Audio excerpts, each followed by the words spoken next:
میرے پاس کیا کرنے ہو؟ لِأَهَبَ لَكِ غُلَامًا زَكِيًّا، اللہ کا ارادہ ہو چکا ہے تمہیں بیٹا دیا جائے. کَأَنَّا يَكُونُ لِي غُلَامٌ، مجھے کیسے بیٹا ہو سکتا ہے؟ لَمْ يَمْسَسْنِي بَشَرٌ، میری شادی کوئی نہیں. وَلَمْ أَكُ بَغِيًّا، اور میں غلط عورت نہیں ہے کہ میں گناہ کروں اور اس سے حمل ہوش. بیٹا ہونے کے دو راستے ہیں، ایک حلال ہے ایک حرام ہے. حلال نکاح ہے، حرام زنا ہے. تو زنا میں کر نہیں سکتی، شادی میری ہوئی نہیں، تو مجھے کیسے بیٹا ہوگا؟ قال كذلك، قال ابھی ہو جائے گا. قال ربك هو علي هين، کہ تیرے رب کے لیے مسئلہ ہی نہیں. وَلِنَجْعَلَهُ آيَةً لِلنَّاسِ، وہ ایک نشانی ہوگا. وَرَحْمَةً مِنَّا، ایک اللہ کی رحمت ہوگا. وَكَانَ أَمْرًا مَقْضِيًّا، مریم تیرے دنیا میں آنے سے پہلے ہی اللہ فیصلہ کر چکا تھا کہ تجھے بغیر شادی کے ہی بیٹا دینا ہے. اب وہ آگے بڑھے وہ پیچھے ہٹے، وہ آگے بڑھے وہ پیچھے ہٹے. پیچھے آ گئی دیوار، اب دیوار کے آگے تو کوئی جا نہیں سکتے تھے، یوں لگ کے کھڑی ہوگی. تو جبریل آئے، انسانی شکل، یہاں سے پکڑا، ہاتھ کو نہیں ٹچ کیا، یہاں سے پکڑا کرتے کو، اور دور سے کھڑے ہو کر پھونک ماری. ادھر پھونک پڑی، ادھر 9 مہینے کا حمل تیار ہو. 1 سیکنڈ. ایسا نہیں کہ حمل ٹھہرا پھر 9 مہینے اٹھایا، ایسا نہیں ہوا. فَحَمَلَتُهُ، فا کا لفظ آتا ہے. فَانْتَبَذَتْ، پھر فا کا لفظ آتا ہے. فَأَجَاءَهَا الْمَخَاضُ، پھر فا کا لفظ آتا ہے. فا اور فا یہ عربی زبان میں کسی کام کے فوراً ہونے کو بتا رہا ہے. فا کا مطلب فوراً کسی کام کے ہونے کی طرف اشارہ ہوتا ہے. تو ادھر پھونک پڑی، ادھر حمل ہوا، ادھر درد ہوا، ادھر وہ بھاگی اور درختوں کے اندر جا کر ایک ٹیک لگائی ایک کھجور کے تنے کے ساتھ، اور جاتے ہی بچہ پیدا ہو گیا. تو وہ روئیں، یا لیتنی مت قبل ھذا وکنت نسیا منسیا، اے میں اس سے پہلے مر جاتی، میرا بھولنا بھی لوگ بھول جاتے ہیں، میں کیا کروں؟ تو جبریل پھر آگے، فناداھا من تحتھا، ذرا پردے میں، اب سامنے نہیں آیا، ذرا پردے میں آئے. کیا بچہ پیدا ہو چکا ہے، کوئی بے پردگی نہ ہو. لا تحزنی، ڈرو نہیں. قد جعل ربک تحتک سریا، پر مارا پانی کا چشمہ نکل آیا. وہزی الیک بجذع النخلہ، اور وہ جو کھجور تھی اس اوپر سے کٹی ہوئی تھی، خشک کھجور تھی، خالی اس کا تنا تھا.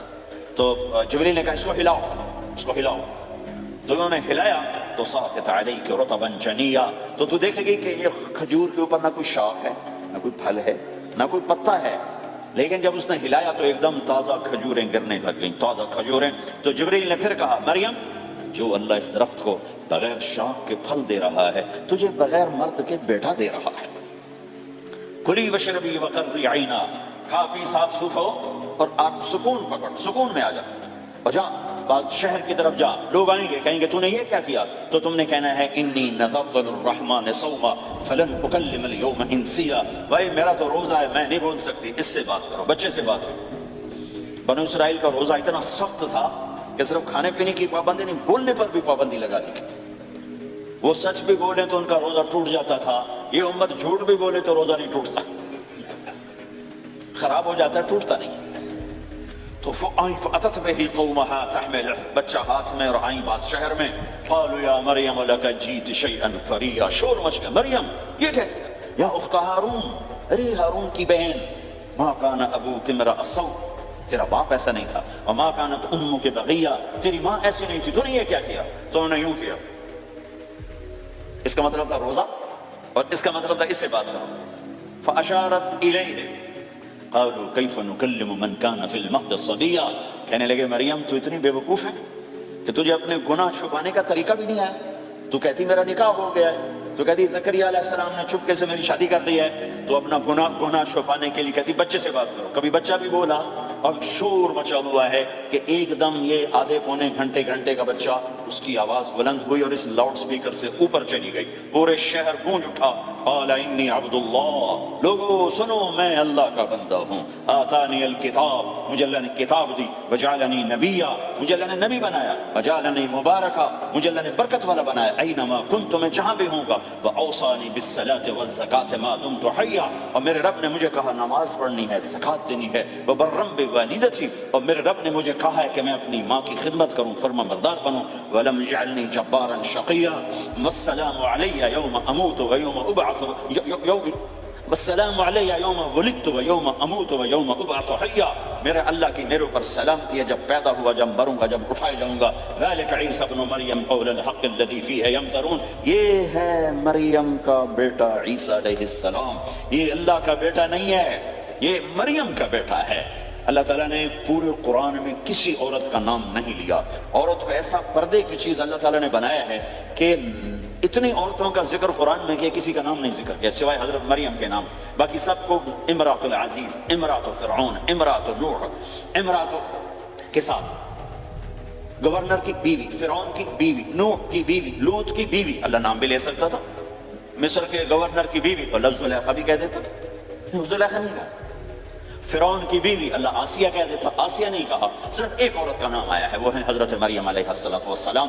حضرت مریم کا نام اللہ نے اس لیے واضح کیا کہ ایک بہت بڑے طبقے نے اللہ پہ الزام لگایا کہ عیسیٰ علیہ السلام اللہ کا بیٹا ہے، تو اللہ تعالیٰ نے کہا نہیں، اللہ کا نہیں، مریم کا بیٹا ہے، اللہ کا نہیں، مریم کا بیٹا ہے۔ مَتَّخَذَ صَاحِبَةً وَلَا وَلَدًا، نہ میری کوئی بیوی ہے نہ بچہ ہے۔ لَمْ يَكُنْ لَهُ شَرِيكٌ فِي الْمُلْكِ، نہ کوئی اس کا شریک ہے۔ وَلَمْ يَكُنْ لَهُ وَلِيٌّ مِّنَ الذُّلِّ، نہ کوئی اس کا مددگار ہے۔ فَكَبِّرْهُ تَكْبِيرًا، اس ایک اللہ کی کبریائی بڑائی کے گن گا، گیت گا، دل میں بٹھا، دل میں بٹھا، دل میں بٹھا، تاکہ سارا وجود اس کے آگے ڈھلتا جائے، چلتا جائے۔ یہ واقعات یہ ذہن بناتے ہیں کہ اس کائنات میں وہ ہوتا ہے جو اللہ چاہتا ہے، وہ ہوگا جو اللہ چاہے گا، وہ ہوا جو اللہ نے چاہا۔ ساری دنیا کے انسان جو چاہتے ہیں اللہ کے بغیر نہیں کر سکتے، اللہ جو چاہتا ہے ہم سب کے بغیر کر دیتا ہے۔ یہ ذہن بنا کر پھر اللہ اس بات پہ لاتا ہے جب سب کچھ تیرے اللہ کے ہاتھ میں ہے تو اللہ کی مان کے چل کہ یہ تیرے پاس تھوڑی سی زندگی ہے، جیسے اللہ نے اس کائنات کو بنایا ہے ایسے ہی اس کائنات کو توڑنے والا ہے۔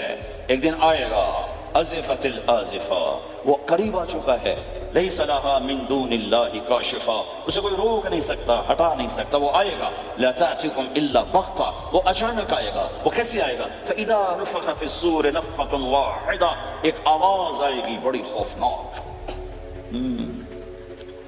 ہے کیا عجب دن ہوگا، شب جمعہ آئے گی، جمعہ کی رات آئے گی، کسی کو نہیں خبر کہ آج کائنات کی آخری رات۔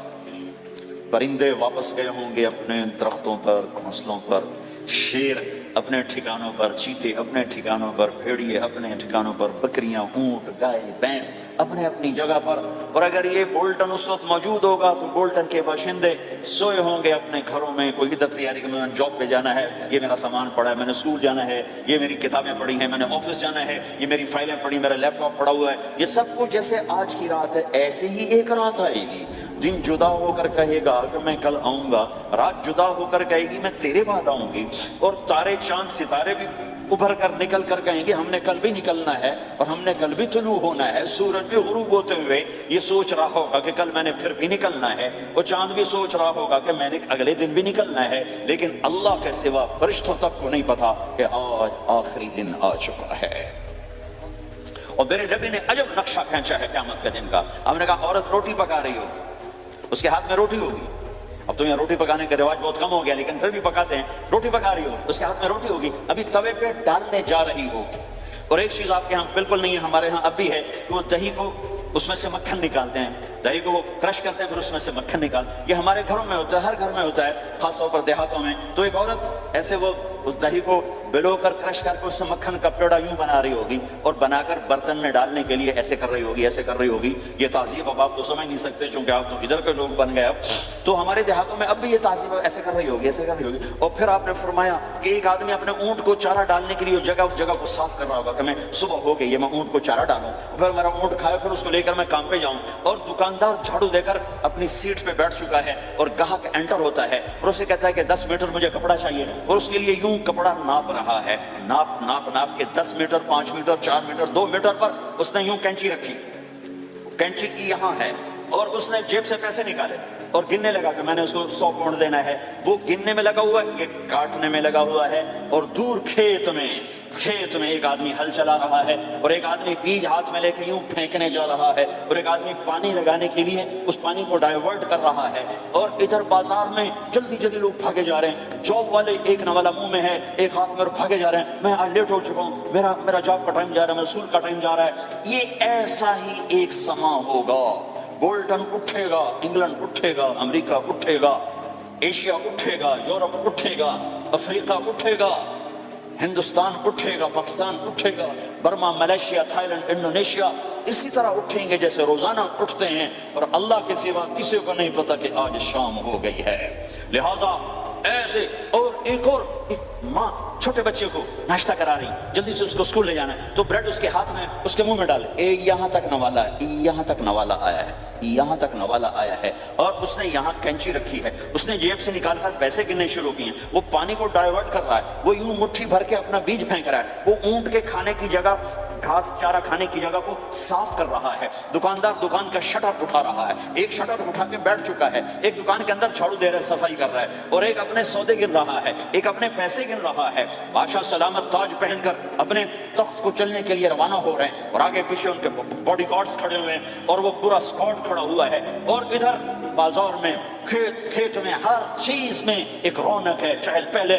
چڑیاں چوں چوں کر رہی ہیں، کوے کائیں کائیں کر رہے ہیں، فاختہ اڑ کے آ رہی، کبوتر اڑ کے آ رہے ہیں، چیل اڑ کے آ رہی، شیر نکلتا ہے شکار کے لیے، چڑیاں نکلتی ہیں دانے کے لیے، سانپ نکلتا ہے چوہے کے لیے، چوہا نکلتا ہے اپنی غذا کے لیے، بلیاں نکلتی ہیں چھیچڑے کے لیے، کتے نکلتے ہیں ہڈیوں کے لیے، انسان نکلتا ہے روٹیوں کے لیے، کہ ایک دم فَإِذَا جَاءَتِ الطَّامَّةُ الْكُبْرَىٰ، ایک دھماکہ ہوگا، ہائے ہائے، اور وہ کینچی والے کی کینچی یوں گر جائے گی، کپڑا یوں گر جائے گا، نوٹ والے کے ہاتھ سے نوٹ یوں بکھر جائیں گے، بٹوا یوں بکھر جائے گا، بیج والے کا ہاتھ یوں گرے گا، بیج وہیں گر جائے گا، نوالا بنانے والی کے ہاتھ میں نوالا بیٹے کے منہ تک نہیں جائے گا، یوں گر جائے گا، اور روٹی پکانے والے کے ہاتھ سے روٹی توے پر نہیں جائے گی، یوں گرے گی، توا وہ جائے گا، وہ بوجھ جائے گی، معصوم بچے کو گود میں لے کر دودھ پلانے والی بچے کو یوں پھینکے گی اور بھاگے گی، لیکن آج نہ بچے نے بچنا ہے، نہ ماں نے بچنا ہے، بوڑھے ماں باپ کو چھوڑ کے لوگ بھاگیں گے، بیویوں کو چھوڑ کے خامند بھاگیں گے، خامند کو چھوڑ کے بیوی بھاگے گی، دشمن کو دشمن یاد نہ رہے گا، یار کو یار یاد نہ رہے گا، اور ہندوستانی کو ہندوستان یاد نہ رہے گا، پاکستانی کو پاکستان یاد نہ رہے گا، تو آواز ایک دم تیز ہوگی، تیز ہوگی، تیز ہوگی، تیز ہوگی، آواز کی شدت کانوں کے پردے پھاڑتی جا رہی، پر انسان بڑا سخت جان ہے، یہ نہیں مرے گا، پہلے جانور مریں گے، پہلے آسمان ٹوٹے گا، اذا السماء انشقت واذنت لربها وحقت واذا الارض مدت والقت ما فيها وتخلت واذنت لربها وحقت، وہ آسمان پھٹا، اذا الشمس كورت، وہ سورج ختم ہوا، واذا النجوم انكدرت، وہ ستارے جھڑ گئے، ٹوٹ گئے، واذا الجبال سيرت، پہاڑ ریت بن گئے، واذا العشار عطلت، جانور منہ اٹھا کے بھاگ پڑے، اذا السماء انفطرت، آسمان پھٹا، واذا الكواكب انتثرت، ستارے ٹوٹے، واذا البحار فجرت، سمندروں میں آگ لگ گئی، وَإِذَا الْقُبُورُ بُعْثِرَتْ، قبریں اکھڑ گئیں، انسان ادھر بھاگا ادھر بھاگا، ہر چیز کو تباہ ہوتے دیکھ رہا ہے، پہاڑ ریت بن رہے ہیں، جنگلوں میں آگ لگ رہی ہے، سمندروں میں آگ لگ رہی ہے، آنکھوں کے سامنے سورج کو بکھرتا دیکھیں گے، اندھا ہوتا جہان، چاند ٹکڑے ٹکڑے، تارے ٹکڑے ٹکڑے، آسمان ٹکڑے ٹکڑے، اور ان کی ایسی سخت جانی، یہ سب دیکھیں گے۔ ان سارے مناظر کے بعد پھر میرے اللہ کی ایک خوفناک اسرافیل کی آواز ہے، یہ سب، آج کوئی رونے والا نہیں ہے، آج کوئی کفن دینے والا نہیں ہے، آج کوئی قبر میں ڈالنے والا نہیں ہے، آج کوئی کندھا دینے والا نہیں ہے، آج سب کی اکٹھی موت ہے، آج سب ختم ہیں۔ پھر میرا رب پہلے آسمان کے فرشتوں کو موت دے گا، پھر دوسروں کو، پھر تیسرا آسمان، پھر چوتھا آسمان، پھر پانچواں آسمان، پھر چھٹا آسمان، پھر ساتواں آسمان، پھر اللہ تعالیٰ عرش کے فرشتوں کو موت دے گا، پھر اللہ تعالیٰ فرمائے گا جبریل میکائیل مر جائیں، تو اللہ تعالیٰ کا عرش سفارش کرے گا، یا اللہ جبریل میکائیل تو نہ مرے، ان کو تو بچا لے، تو اللہ تعالیٰ فرمائیں گے اسکت فقط کتبت الموت علی من کان تحت عرشی، خاموش رہو، میرے عرش کے نیچے سب نے مرنا ہے۔ جبریل مر جائے گا، میکائیل مر جائے گا، پھر اللہ پوچھے گا کون باقی ہے، تو وہ کہے گا یا اللہ اسرافیل جو پھونک رہا ہے وہ باقی ہے اور میں باقی ہوں۔ اللہ کہیں گے اسرافیل مر جائے، تو اسرافیل وہ جو ہاتھ میں لے کے پھونک مار رہے ہوں گے، سور وہ ان کے ہاتھوں سے گرے گا اور اسرافیل میں گرے گا، اور وہ سور یوں اڑتا ہوا اللہ کے عرش کے ساتھ جا کر ٹک جائے گا۔ پھر اللہ فرمائے گا کون باقی ہے؟ اب اسرائیل کی ٹانگیں کانپیں گی، سب کو موت کا ذائقہ چکھانے والا آج خود چکھنے لگا ہے۔ کون باقی؟ دھڑ دھڑ دھڑ دھڑ دھڑ دھڑ ٹانگیں، یا اللہ بس اب تو تیرا یہ غلام باقی ہے، باقی تو سب اتر گئے موت کے گھاٹ۔ تو میرا اللہ تعالیٰ کہے گا مت فَإِنَّكَ خَلْقٌ مِّنْ خَلْقٍ، تو بھی مر جا، تو بھی میری ایک مخلوق ہے۔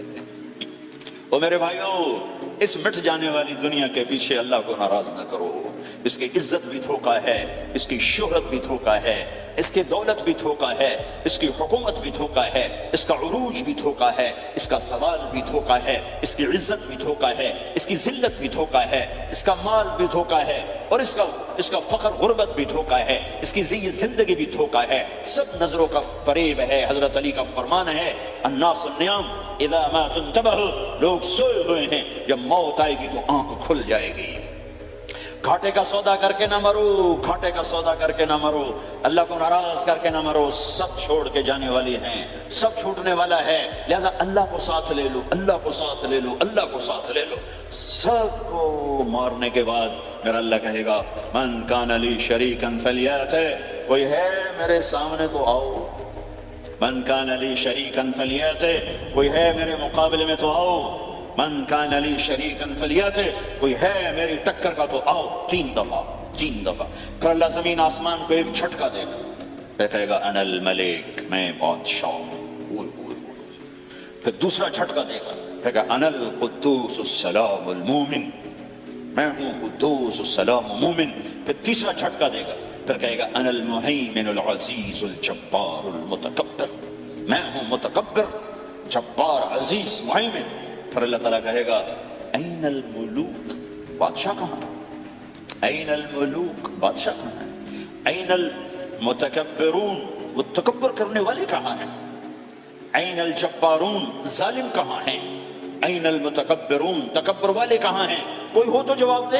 پھر اللہ تعالیٰ کہے گا لمن الملک اليوم، آج کون ہے بادشاہ، آج کس کی ہے بادشاہی؟ کوئی جواب دینے والا ہے ہی نہیں، تو اللہ خود کہے گا للہ الواحد القہار، آج اکیلے اللہ کی بادشاہ، آج بھی اسی کی ہے، آج بھی اسی کی ہے، پیچھے بھی اس کی تھی، آگے بھی اس کی ہے۔ للہ الامر من قبل ومن بعد، للہ الامر من قبل ومن بعد، ان الحکم الا للہ، الخلق والامر واللیل والنہار وما سکن فیہما للہ وحدہ، ان العزة للہ جميعا، قل ان الامر كله للہ، للہ ما فی السماوات وما فی الارض، وان تبدوا ما فی انفسکم او تخفوه يحاسبكم به اللہ، له ما فی السماوات وما فی الارض وما بینهما وما تحت الثرى، وان تجہر بالقول فانه يعلم السر واخفى۔ وہ کون ہے؟ اللہ۔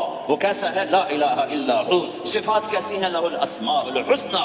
یہ میرے رب کا پیغام ہے پوری دنیا کے انسانوں کے لیے کہ یہ دنیا امتحان کی جگہ ہے، نہ اپنی مرضی سے آئے ہو، نہ اپنی مرضی سے مرتے ہو، نہ اپنی مرضی سے جیتے ہو، نہ اپنی مرضی سے جاتے ہو۔ لہٰذا اس 4 دن کی زندگی میں تمہیں ٹیسٹ میں ڈالا گیا ہے، اللہ کو راضی کرتے ہو، شیطان کو راضی کرتے ہو، اللہ کو مناتے ہو، شیطان کے پیچھے چلتے ہو، اللہ کو مناتے ہو، اپنی طبیعت اور غلام، اپنی طبیعت کا غلام بنتے ہو۔ یہ میرا اور آپ کا امتحان ہے۔ لا الہ الا اللہ میں ایگریمنٹ ہے، یا اللہ تیری مان کے چلیں، لا الہ الا اللہ ایگریمنٹ ہے، یا اللہ تیری مان کے چلیں۔ کیسے تیری مان کے چلیں گے؟ اگلا حصہ ہے محمد الرسول اللہ، تیرے حبیب کے طریقے پر چلیں گے۔ اللہ کو راضی کرنے کا ایک ہی راستہ ہے، عرب کے لیے، عجم کے لیے، کالے کے لیے، گورے کے لیے، سید کے لیے، قریشی کے لیے، ہاشمی کے لیے، پٹھان کے لیے، راجپوت کے لیے، گجراتی کے لیے، ملائی کے لیے، تھائی کے لیے، انڈین کے لیے، سب کے لیے ایک راستہ ہے، ایک راستہ ہے، ایک راستہ ہے، وہ ہے محمد الرسول اللہ۔ جب آپ معراج پہ گئے تو آپ نے کہا یا اللہ، آپ نے ابراہیم کو خلیل بنایا اور موسیٰ کو کلیم بنایا اور داؤد کو لوہا نرم کر کے دیا، سلیمان کو ہوا طاقت کر کے دی، اور عیسیٰ علیہ السلام کے لیے مردے زندہ کیے، میرے لیے کیا ہے؟ تو اللہ تعالیٰ نے فرمایا اولیس قد اعطیتک افضل من ذلک کلہ، میرے محبوب میں نے آپ کو وہ دیا ہے جو کسی کو نہیں دیا۔ وہ کیا دیا ہے؟ اللہ ذکرت الا ذکرت معی، قیامت تک تیرا میرا نام اکٹھا رہے گا، الگ نہیں ہو سکتا، ایسے رہے گا۔ لا الہ الا اللہ محمد رسول اللہ، لا الہ الا اللہ میں 12 حرف ہیں، 12، محمد رسول اللہ میں 12 حرف ہیں۔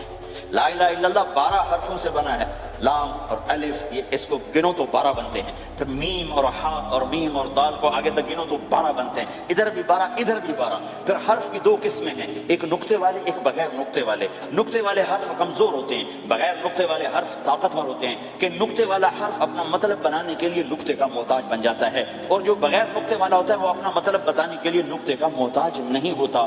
جیم کمزور ہے، ہا طاقتور ہے، ہا کو اپنا مطلب بتانے کے لیے نقطے کی ضرورت نہیں، جیم کو، خا کو اپنا مطلب بتانے کے لیے نقطے کی ضرورت ہے۔ سین طاقتور ہے، شین کمزور ہے، کہ شین کو اپنا مطلب بتانے کے لیے 3 نقطوں کی ضرورت ہے، سین کو اپنا مطلب بتانے کے لیے کسی نقطے کی ضرورت نہیں ہے۔ الف طاقتور ہے، با کمزور ہے، تا کمزور ہے، ہا طاقتور ہے، جیم کمزور ہے، خا کمزور ہے، دال طاقتور ہے، را طاقتور ہے، زا کمزور ہے، شین طاقتور ہے، شین کمزور ہے، صاد طاقتور ہے، ضاد کمزور ہے، تا طاقتور ہے، غا کمزور ہے۔ یہ میں آپ کو حروف کی بات بتا رہا ہوں۔ جب میرے اللہ نے اپنا کلمہ بنایا، پہلے اپنا نام منتخب کیا اللہ، تو اس میں کوئی حرف نقطے والا نہیں آیا، ٹھیک ہے؟ اللہ کوئی نقطے والا حرف ہے؟ پھر اللہ نے اپنے نبی کا نام بنایا محمد، کوئی نقطے والا حرف ہے، پھر نام بنایا احمد، کوئی نقطے والا حرف ہے، پھر جب کلمہ بنایا تو کلمہ ان حرفوں سے بنایا جس میں کوئی نقطے والا حرف نہیں ہے، لا الہ الا اللہ محمد الرسول اللہ۔ سارے خزانے اللہ کے ہاتھ میں، ساری عزتیں بلندیاں اللہ کے ہاتھ میں، جانے کا راستہ محمد الرسول اللہ، پہنچنے کا راستہ محمد الرسول اللہ، لینے کا راستہ محمد الرسول اللہ، جہنم سے بچنے کا راستہ محمد الرسول اللہ، جنت میں جانے کا راستہ محمد الرسول اللہ، دنیا کی برکتیں عزتیں سمیٹنے کا راستہ محمد الرسول اللہ، ذلتوں پستیوں سے بچنے کا راستہ محمد الرسول اللہ۔ میرے حبیب جنت کے لیے چابی ہیں، جہنم کے لیے تالا ہیں، عزت کے لیے چابی ہیں، ذلتوں کے لیے تالا ہیں، محبتوں کے لیے چابی ہیں، نفرتوں کے لیے تالا ہیں، اللہ کی رضا کے لیے وہ چابی ہیں اور اللہ کی ناراضگی کا وہ تالا ہیں۔ جو محمد ہی بن گیا، جو محمد مصطفیٰ صلی اللہ علیہ وسلم کی سیرت میں، ظاہر میں، باطن میں ڈل گیا، اللہ کا محبوب بن گیا، اللہ نے اپنا بنا لیا۔ ابو لہب قریشی ہاشمی سید، اور اللہ نے کہا تبت یدا ابی لہب وتب، ابو لہب برباد ہو گیا۔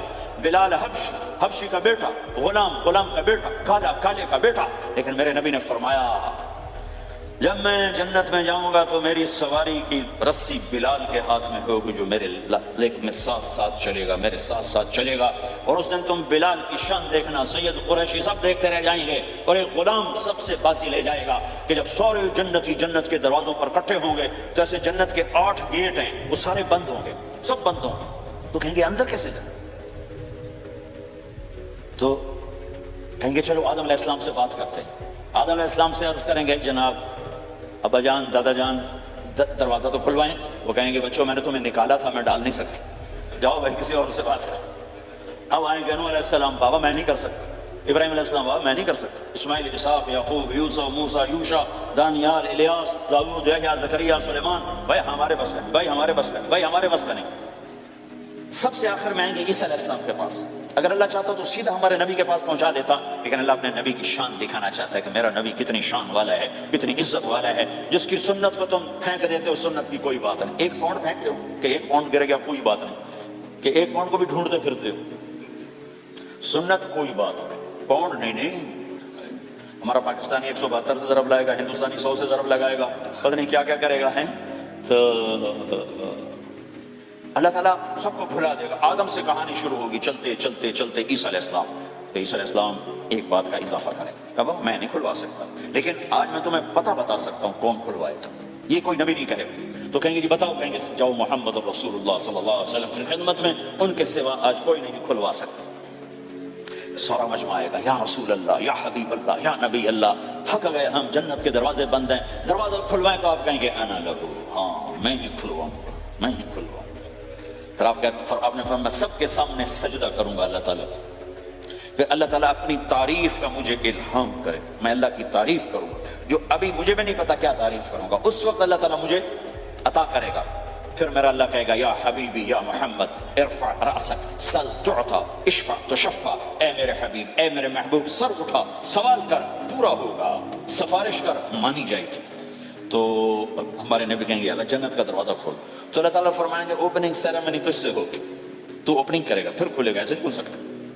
تو میں تیار ہوں۔ تو جنت سے ایک سواری آئے گی اڑتے ہوئے اور ہیلی کاپٹر کی طرح لینڈ کرے گی اللہ کے نبی کے سامنے، تو آپ اس کے اوپر ایسے بیٹھ جائیں گے، تو اس کی جو رسی ہوتی ہے جس سے اس کو چلایا جاتا ہے، وہ رسی ایسے نیچے گر جائے گی۔ رسی کے نیچے گرنے کا مطلب ہے کہ اس سواری کو اللہ کے نبی نے خود نہیں چلانا، کوئی اور آئے گا جو رسی پکڑ کے چلے گا۔ اب اللہ کے نبی کی سواری کی رسی پکڑ کے چلنا یہ کوئی چھوٹا آنر تو ہے، لہٰذا سب یوں دیکھیں گے بھی، چونکہ وہ خالی اس سے سب کو پتا چل جائے گا کہ کوئی آئے گا، ورنہ اللہ کے نبی کے ہاتھ میں رہتی ایسے گئی، تو لہٰذا سب ایسے کون کون کون کون آئے گا بھائی، کون آئے گا بھائی، شاید ابو بکر آئیں، یہ تو اب طرف سے کہہ رہا ہوں، شاید عمر آئیں، عثمان آئیں، علی آئیں، نہیں بیٹے آئیں گے، حسن حسین آئیں گے، کتنے سوال اٹھ سکتے، جعفر آئیں گے، حمزہ آئیں گے، عباس آئیں گے، سب اس حیرانی میں ہوں گے، سب کی نظریں ایسے ایسے ہوں گی کہ میرے اللہ کا فرمان ہوگا بلال حبشی کو لایا جائے، یہ رسی اس کو پکڑائی جائے۔ بلال رضی اللہ تعالیٰ عنہ اللہ کے نبی کی سواری کی رسی پکڑ کر چلیں گے، اور آپ نے فرمایا میں سب سے پہلے جنت کے دروازے پر دستک دوں گا، فَأُقَعْقِعَهَا فَيُفْتَحُ لِي، میرے لیے دروازے پر دستک دوں گا تو اندر سے آواز آئے گی، کون؟ میں کہوں گا محمد الرسول اللہ، وہ کہیں گے یا رسول اللہ حکم تھا آپ کے بغیر دروازہ نہ کھلے، میں کھولوں، میرے لیے کھلے گا، میں اندر جاؤں گا۔ تو آپ نے فرمایا میرے ساتھ میری امت کے غریب لوگ پہلے میرے ساتھ جنت میں داخل ہوں، میری امت کے غریب لوگ پہلے میرے ساتھ جنت میں داخل ہوں۔ پھر آپ نے ایک عجیب بات فرمائی کہ میں دیکھوں گا کچھ عورتیں مجھ سے آگے نکل جائیں گی، کچھ عورتیں مجھ سے آگے نکل جائیں گی، تو میں ان کو حیران ہو کر پوچھوں گا تم کون ہو جو اپنے نبی سے آگے جا رہی ہو؟ وہ کہیں گے یا رسول اللہ ہم وہ ہیں جو جوانی میں بیوہ ہو گئے اور اپنے بچوں کی خاطر دوسری شادی نہ کی، ان کی تربیت کے لیے دوسری شادی نہ کی اور اپنے جذبات کو سینے میں دبا کے سو گئیں، ہم وہ ہیں۔ تو اللہ کے نبی نے فرمایا وہ مجھ سے بھی آگے گزر کے جائیں گی۔ ہمارے معاشرے میں کوئی بچی بیوہ ہو جائے، طلاق ہو جائے تو وہ ایک بوجھ بن جاتی، بوجھ بن جاتی۔ میرے نبی نے فرمایا تمہیں وہ صدقہ بتاؤں جس سے بڑھ کر کوئی صدقہ ہی نہیں ہے، کیا آپ نے فرمایا کہ میں تمہیں وہ صدقہ بتاؤں جس سے بڑھ کے کوئی صدقہ نہیں ہے؟ تو انہوں نے کہا جی وہ کیا؟ الابنۃ المردودہ، جس کی بیٹی کو طلاق ہو گئی یا جوانی میں بیوہ ہو گئی اور لوٹ کے ماں باپ کے پاس آ گئی، اس پہ خرچ کرنا سب سے بڑا صدقہ۔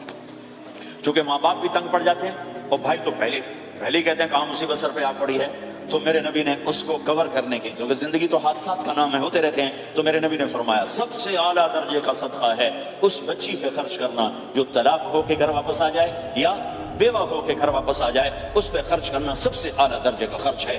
تو ان کی یہ قربانی کہ وہ اللہ کے نبی نے فرمایا مجھ سے بھی آگے جا رہی ہوں۔ آپ نے فرمایا جنت کی چابی میرے ہاتھ میں ہے، اللہ کا جھنڈا میرے ہاتھ میں ہے، کوئی نبی جنت میں جا نہیں سکتا جب تک میرا قدم نہ پڑ جائے، اور کوئی امت جنت میں جا نہیں سکتی جب تک میری امت نہ چلی جائے۔ تو بھائیو اللہ کے خزانوں تک پہنچنے کا راستہ ہے محمد الرسول اللہ، اور چونکہ قیامت تک آپ نے نمونہ بندہ تھا تو اللہ نے اپنے نبی کی زندگی کی ہر شے محفوظ کر دی، کوئی چیز چھپی نہیں ہے۔ آپ کے جسم مبارک سے نکلا ہوا ہر عمل 1435واں سال شروع ہو چکا ہے، محفوظ ہے، مکتوب ہے، موجود ہے۔ کسی نبی کا حلیہ ایسے موجود نہیں جیسے ہمارے نبی کا حلیہ موجود ہے۔ آپ چلتے کیسے تھے؟ یمشی تکفیاً، آپ چلتے تھے کہ جیسے کوئی آدمی اوپر سے نیچے آ رہا ہو تو تھوڑا سا آگے جھک کے چلتا ہے، اور آپ چلتے تھے کہ آپ کے پاؤں کا چلنے کا فاصلہ، قدم سے قدم فاصلہ چھوٹا ہوتا تھا، اور چال میں تیزی ہوتی تھی، چال میں تیزی، فاصلہ تھوڑا، اس طرح آپ چلتے۔ آپ کے دیکھنے کا انداز کیا تھا؟ یہ جل نظرہ الملاحظہ، یوں دیکھتے تھے، شرم کی وجہ سے نظر نہیں اٹھاتے تھے مردوں میں بیٹھ کر، کبھی کبھی یوں آنکھ اٹھاتے تھے تو پھر کسی میں جرت نہیں ہوتی تھی کہ آپ کی آنکھوں میں آنکھیں ڈال کے دیکھ سکے، پھر سارے یوں ہو جاتے تھے، صرف 2 آدمی آپ کو دیکھ سکتے تھے اس وقت جب آپ کی نظر اوپر ہوتی تھی، تو 2 آدمی آپ کو دیکھ سکتے تھے، ایک ابو بکر اور ایک عمر، بس۔ آپ مسجد میں داخل ہوئے، آپ کے ادھر ابو بکر تھے، ادھر عمر تھے، سامنے مجمع تھا، آپ نے یوں ابو بکر کو پکڑا، یوں عمر کو پکڑا، یوں ان کے دونوں کے ہاتھ پکڑ کر مجھے دیکھ رہے ہو؟ ہاکذا نحشر یوم القیامہ، قیامت کے دن ہم تینوں یوں اٹھائے جائیں گے کہ میرے دائیں طرف ابو بکر ہوگا اور میرے بائیں طرف عمر ہوگا، اور ہم تینوں یوں اپنی قبروں سے نکلیں گے۔ زندگی کی ہر شے کیوں باقی ہے؟ یہ تو میں ادائیں چھوڑو، میرے نبی کی 9 بکریاں تھیں، 1 بکرا تھا، نبی ان کے نام اگر نہ ہوں تو کوئی ہماری شریعت میں فرق پڑتا ہے؟ لیکن میرے نبی کی بکریوں کے نام بھی ہم تک پہنچے، ایک کا نام تھا عجوہ، ایک کا نام تھا سقیہ، ایک کا نام تھا برکہ، ایک کا نام تھا ورثہ، ایک کا نام تھا زمزم، ایک کا نام تھا اطلاع، ایک کا نام تھا اطراف، ایک کا نام تھا قمرا، غیثا، یہ میرے نبی کی بکریوں کے نام ہیں۔ اور بکرا تھا، اس کا نام تھا یم، عجوہ، سقیہ، زمزم، برکہ، ورثہ، اطلاع، اطراف، غیثا، قمرا، اور اس میں آپ کی بکری قمرا آپ کی زندگی میں مر گئی تھی، اتنی ڈیٹیل بھی موجود ہے۔ آپ کے 2 گدھے تھے، ایک کا نام تھا عفیر، ایک کا نام تھا یعفور۔ جس دن آپ کا انتقال ہوا، یعفور پورے مدینے کی گلیوں میں روتا پھر رہا تھا، وہ چیختا پھر رہا تھا، یہاں تک کہ کنویں میں چھلانگ لگائی اور مر گیا۔ آپ کی 4 اونٹنیاں تھیں، عصبہ، شہبہ، جدعا، قصوا، اس میں جو آپ کی اونٹنی عصبہ تھی، ادھر آپ کا انتقال ہوا اور ادھر اس نے بیٹھے بیٹھے رونا شروع کر دیا، اور چارہ بھی چھوڑ دیا، پانی بھی چھوڑ دیا، اور بیٹھے بیٹھے بھوکی پیاسی مر گئی، چارہ نہیں کھایا، پانی نہیں پیا۔ آپ کے 2 خچر تھے، ایک کا نام تھا دلدل، ایک کا نام تھا فضہ۔ آپ کے 2 اونٹ تھے، ایک کا نام تھا عسکر، ایک کا نام تھا ثعلب۔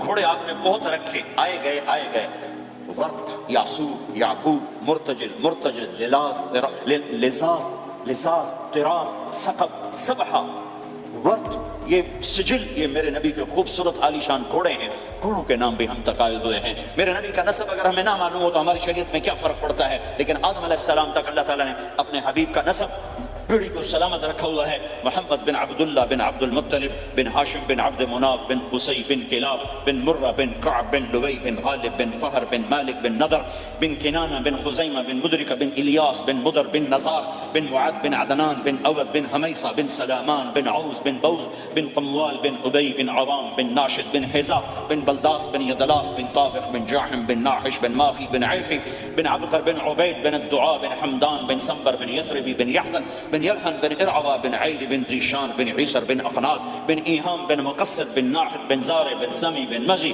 بن عوض بن عرام بن قیدار بن اسماعیل بن ابراہیم بن آذر بن ناحور بن سروج بن رعو بن فائل بن عابر بن ارفخشاد بن سام بن نوح بن لامک بن متوشال بن ادریس بن یرد بن ملہلیل بن قینان بن آنوش بن شیزر بن آدم علیہ السلام۔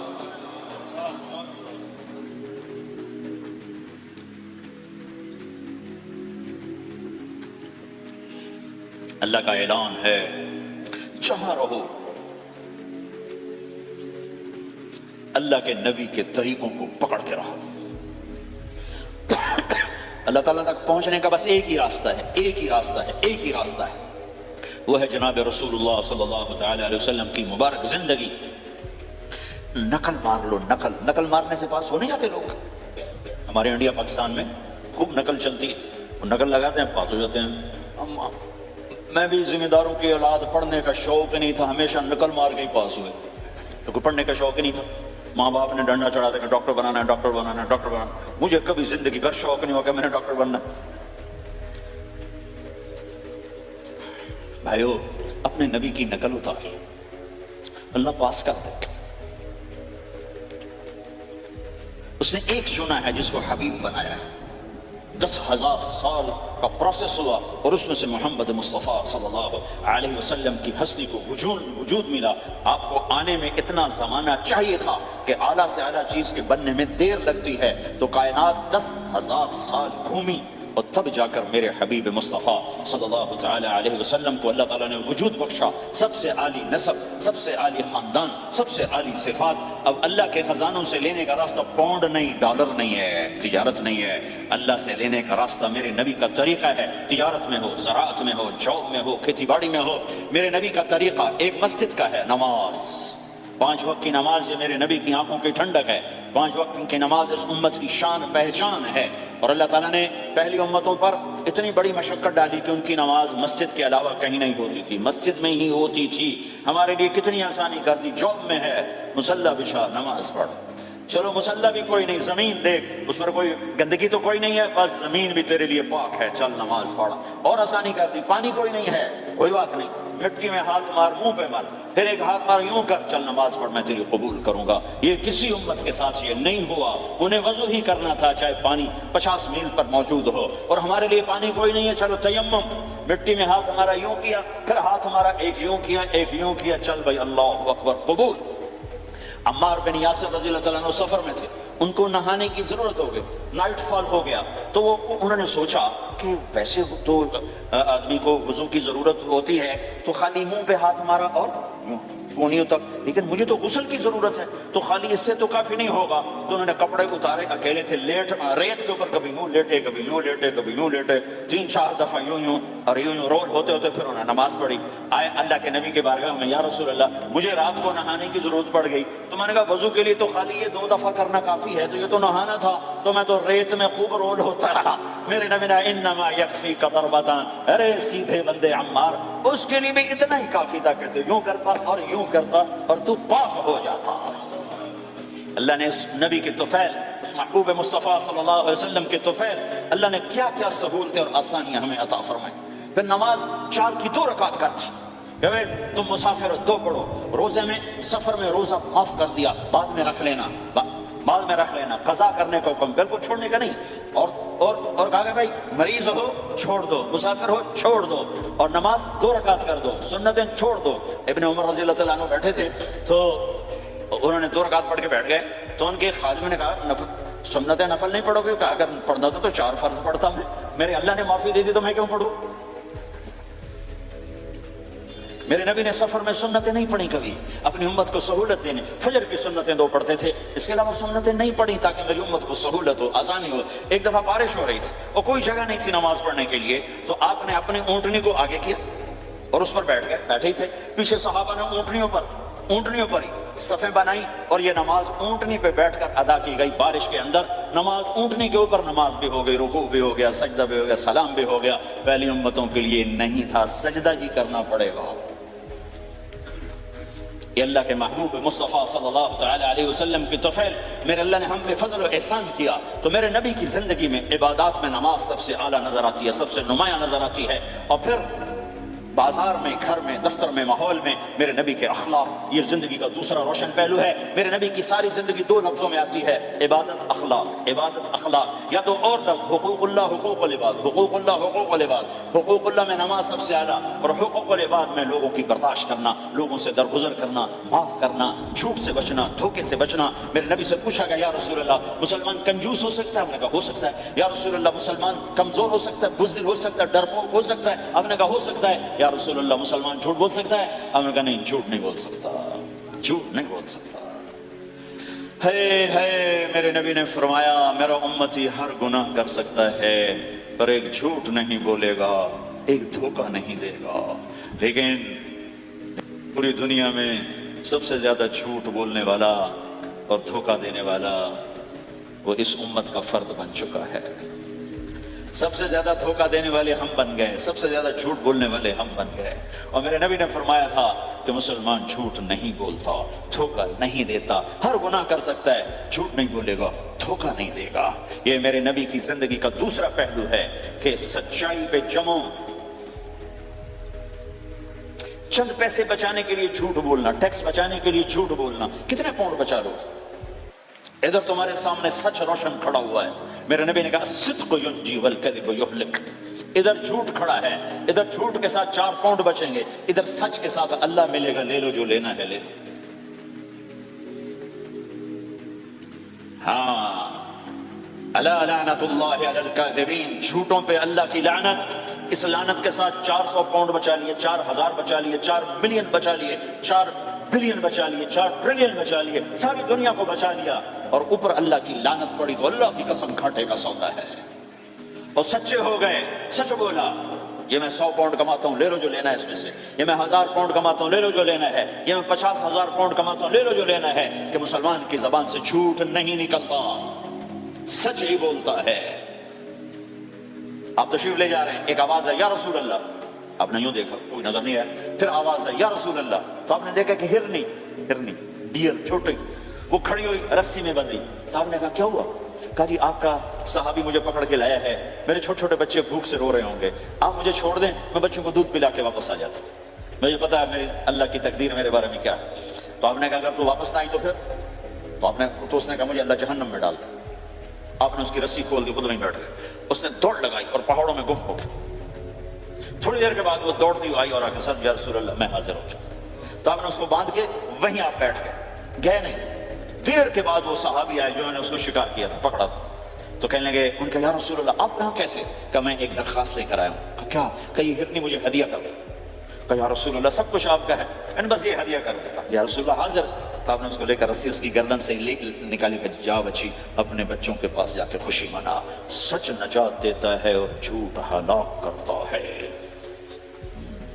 ایک ہرنی جان کی بازی کھیل گئی سچ بولنے کے لیے، تم چند پاؤنڈوں پہ جھوٹ بولتے ہو، ایمان کو برباد کر کے رکھ دیتے ہو۔ مسلمان جھوٹ نہیں بولتا، مسلمان دھوکہ نہیں دیتا، مسلمان کی زبان سے سخت بول نہیں نکلتا، کسی کو بے عزت نہیں کرتا، کسی کو کی بے اکرامی نہیں کرتا، کسی کا دل نہیں توڑتا، کسی کو ذلیل نہیں کرتا، خود سہتا ہے، اوروں کو خوشیاں دیتا ہے، خود دکھ سہتا ہے، اوروں کو راحت دیتا ہے، خود تکلیف سہتا ہے۔ یہ میرے نبی کے اخلاق ہیں، یہ میرے نبی کی زندگی ہے، اور یہ اسلام کا سب سے بڑا چیپٹر ہے اور سب سے مشکل چیپٹر ہے۔ جب میرے نبی نے لمبی نمازیں پڑھی تو اللہ نے روک دیا کہ میرے حبیب ما انزلنا علیک القرآن لتشقى، اتنی لمبی نماز نہ پڑھ کے تو تھک جائے۔ میرے نبی نے تبلیغ میں زور دکھایا تو اللہ نے روک دیا، فلتذهب نفسك علیہم حسرات، میرے نبی اتنا غم نہ کر کے آپ خود ہی آہیں بھرتے بھرتے آپ مر جائیں۔ میرے نبی نے مال سارا خرچ کیا، اللہ نے اس سے بھی روک دیا، ولا تبسطها كل البسط فتقعد ملوما محسورا. اتنا خرچ نہ کریں کہ آپ خود پھر دکھی ہو کے بیٹھ جائیں.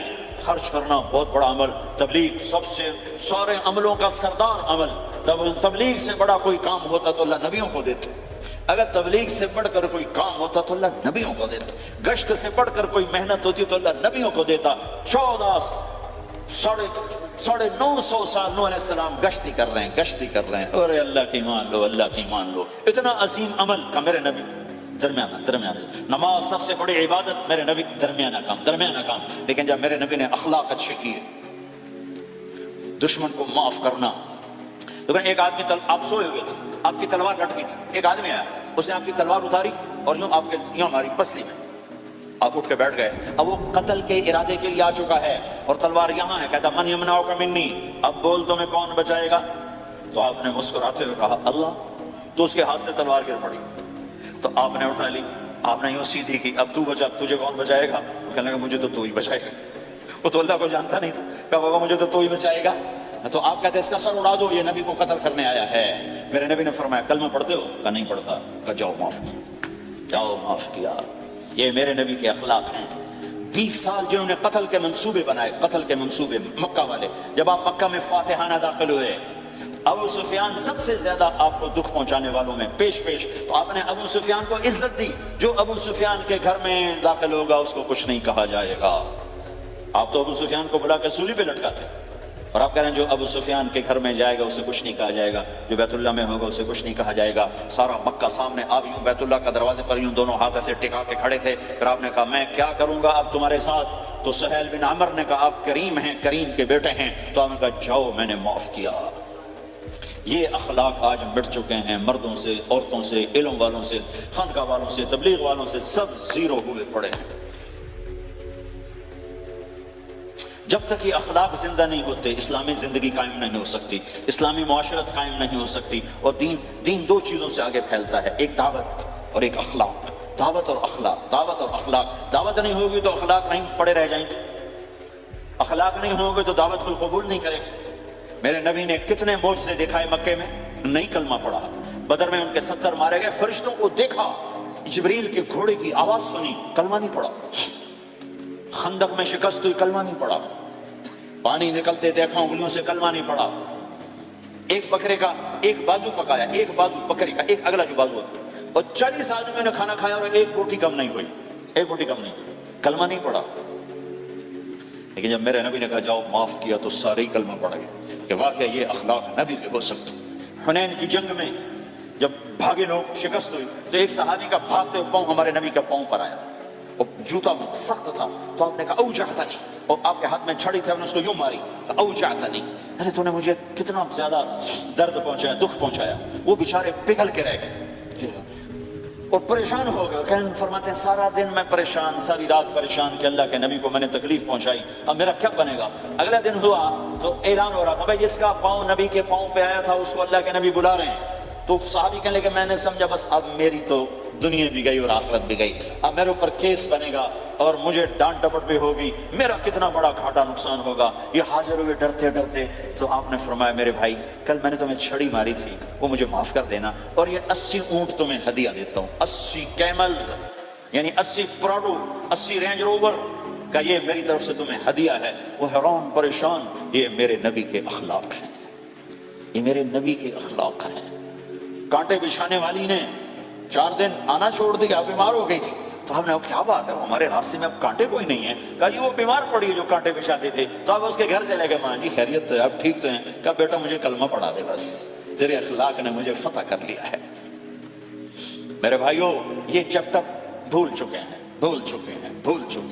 جب تک یہ چیپٹر زندہ نہیں ہوگا زندگی اسلامی نہیں بنے گی, معاشرہ اسلامی نہیں بنے گا, اور آگے قوموں کے لیے اسلام کا دروازہ نہیں کھولے گا. ہمیں معاف کرنا آتا ہو, ہمیں گالی دینے والے کو دعا دینا آتا ہو, غیبت کرنے والے کی تعریف آتی ہو, اور غیبت کرنے سے, غیبت سننے سے اپنے آپ کو ایسے بچاؤ جیسے زہر سے بچا دو, جیسے آگ سے بچا دو. ایک دوسرے کو نفرت کا بول نہ بولو ورنہ ساری زندگی تباہ و برباد ہو جائے گی. میرے رب کی قسم, میرے نبی نے کہا ایک زبان کا بول انسان بولتا ہے اور جہنم کی گہرائیوں میں گر جاتا ہے, اور ایک زبان کا بول انسان بولتا ہے اور جنت کے درجات پر چڑھ جاتا ہے. یہ زبان بہت طاقتور چیز ہے. میں ہر بیان میں اس کو دہرا رہا ہوں. کہ جتنا یہ عمل ختم ہو چکا ہے اتنا کوئی عمل بھی نہیں ختم ہوا ہے۔ میرے نبی نے فرمایا معاذ تمہیں سارے دین کا خلاصہ بتاؤں؟ معاذ الا انبئک بملاک ھذا کلہ، میں تمہیں پورے دین کا خلاصہ بتاؤں؟ کون معاذ جس کے ہاتھ میں علماء کا جھنڈا ہوگا؟ کون معاذ؟ میں ابھی مئی میں ان کے اردن اجتماع میں گیا، آگے ان کے اربد میں گئے، آگے وہاں ان کا مقبرہ ہے 18 کلومیٹر، میں گیا کمرے میں داخل ہوا تو سارا کمرہ خوشبو سے مہک رہا تھا، اور مجھے ایک شخص نے بتایا یہ خوشبو 24 گھنٹے یہاں آتی رہتی ہے۔ جن کو 18 ہجری میں انتقال ہوا، 1417 سال ہو گئے مرے ہوئے، اور قبر سے خوشبو آ رہی۔ اس آدمی کو سمجھایا کیسے اور بتایا کیا؟ معاذ تمہیں سارے دین کا خلاصہ بتاؤں؟ کہا جی بتائیں۔ تو آپ نے یوں کیا، اپنی زبان نکالی اور اس کو پکڑا انگلی سے، کہا کف ھذا، معاذ اس زبان پہ قابو پا جا، یہ پورا دین ہے۔ یہ زبان آج کھل گئی ہے۔ حضرت لقمان علیہ السلام کا فرمان ہے، بیٹا میں چپ رہنے پہ کبھی نہیں پچھتایا، میں ہمیشہ اپنے بول پہ پچھتایا۔ معاذ نے کہا یا رسول اللہ زبان کے بول پہ پکڑ ہوگی تو تیرا بھلا ہو جائے معاذ، سب سے زیادہ جہنم میں دھکا دینے والی زبان ہوگی۔ اور ایک صحابی ہیں ابو دجانہ۔ کون ابو دجانہ؟ السابقون الاولون من المہاجرین والانصار، اس میں پہلی صف کے صحابہ۔ کون ابو دجانہ؟ جب آپ حج پر گئے تو اپنی جگہ مدینے کا امیر ابو دجانہ کو بنایا۔ ابو دجانہ حج میں شریک نہیں ہوئے کہ آپ نے اپنی جگہ ان کو اپنا نائب بنا کے وہاں کھڑا فرمایا ابو دجانہ میری جگہ پر مدینے کا امیر ہے، یہ وہ ابو دجانہ ہیں۔ کون ابو دجانہ؟ جو جنگ بدر سے لے کر آخری حج تک ہر سفر میں شریک ہیں، ہر سفر میں شریک ہیں۔ ان کی ایک بات میں بتانا چاہتا ہوں، پہلے تھوڑی سی ان کی ہسٹری بتانا چاہتا ہوں۔ کون ابو دجانہ؟ احد کی جنگ میں آپ نے تلوار اٹھائی، کہ اس تلوار کو کون لے گا؟ کئی صحابہ کھڑے ہو گئے، آپ نے کہا اس تلوار کا حق کون ادا کرے گا؟ سارے بیٹھ گئے، 3 آدمی کھڑے رہے، ایک زبیر بن عوام، ایک عمر بن خطاب، ایک ابو دجانہ۔ ان کا نام ہے سماق بن سماق بن خرشنہ، ان کا نام ابو دجانہ سے مشہور ہے۔ تو آپ نے تلوار نہ عمر کو دی نہ زبیر کو دی، ابو دجانہ کو دی تھی۔ تو عمر رضی اللہ عنہ نے تو محسوس نہیں کیا، حضرت زبیر نے محسوس کیا کہ اس کو کیوں دی، مجھے کیوں نہیں دی؟